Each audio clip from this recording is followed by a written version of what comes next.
പ്രിയ കൂട്ടുകാരെ,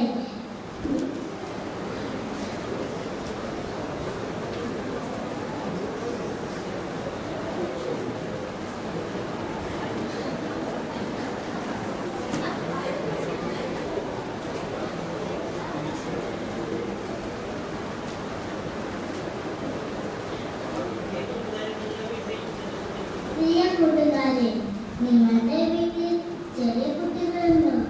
കുട്ടികളില്ലാത്ത വീട്, ആ വീട്ടിലെ പ്രയാസം എത്ര വലുതാണല്ലേ?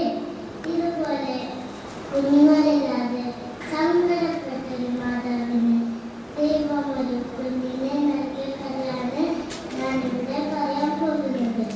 പണ്ട് ഒരിടത്ത് അന്ന എന്ന പേരുള്ളൊരു സ്ത്രീ ഉണ്ടായിരുന്നു. അവളുടെ ഭർത്താവിന്റെ പേര് എൽക്കാന എന്നായിരുന്നു. അന്നയ്ക്ക് മക്കൾ ഉണ്ടായിരുന്നില്ല. മറ്റുള്ള അമ്മമാർ കുഞ്ഞുങ്ങളെ ലാളിക്കുന്നത് കാണുമ്പോൾ അന്നയ്ക്ക് വളരെ സങ്കടം തോന്നും. എന്നാൽ അന്ന ഒരു കുഞ്ഞിനു വേണ്ടി ദൈവത്തോട് എപ്പോഴും കരഞ്ഞു പ്രാർത്ഥിക്കും. അങ്ങനെ ഇരിക്കെ ഒരു ദിവസം എൽക്കാനയും അന്നയും കൂടി ശീതോവിന്റെ വലത്തിൽ പറിക്കാൻ പോയി. അവിടെ ചെന്ന് അന്ന മുറിഞ്ഞി ദൈവത്തോട് കരഞ്ഞു പ്രാർത്ഥിച്ചു. ഇതെല്ലാം ദൈവം